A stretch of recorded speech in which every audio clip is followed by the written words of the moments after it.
হাজার বছরের শ্রেষ্ঠ অর্জন এদেশের স্বাধীনতা।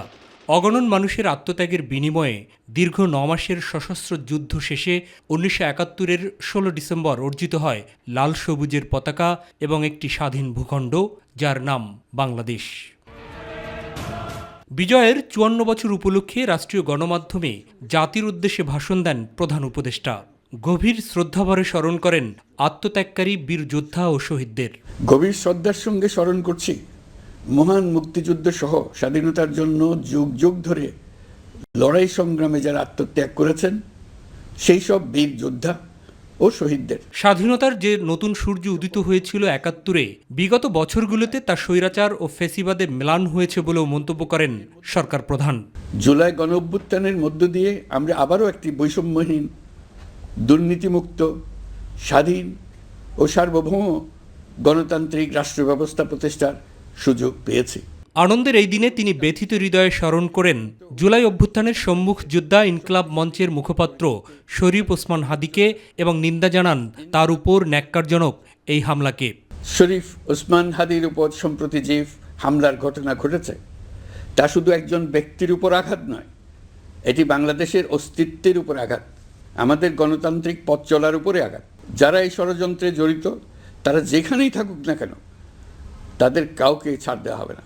ভয় দেখিয়ে, সন্ত্রাস ঘটিয়ে বা রক্ত ঝরিয়ে এদেশের গণতান্ত্রিক অগ্রযাত্রা কেউ থামাতে পারবে না বলেও দৃঢ়তার সাথে জানান শান্তিতে নোবেলজয়ী এই অর্থনীতিবিদ।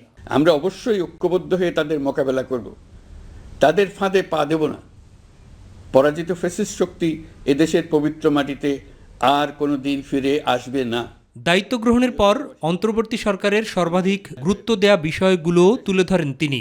জুলাই আগস্ট হত্যাকাণ্ডের বিচার, একটি জবাবদিহিমূলক ও কার্যকর গণতান্ত্রিক ব্যবস্থায় উত্তরণের জন্য রাষ্ট্র কাঠামোর প্রয়োজনীয় মৌলিক সংস্কার এবং একটি সুষ্ঠু নির্বাচন।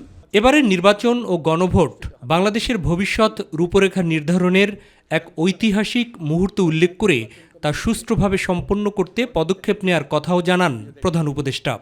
এই ভোটের মাধ্যমে ঠিক হবে নতুন বাংলাদেশের চরিত্র, কাঠামো ও অগ্রযাত্রার গতিপথ। আমরা চাই এই নির্বাচন হোক সত্যিকার অর্থে উৎসবমুখর, অংশগ্রহণমূলক, শান্তিপূর্ণ এবং সর্বোপরি সুষ্ঠু।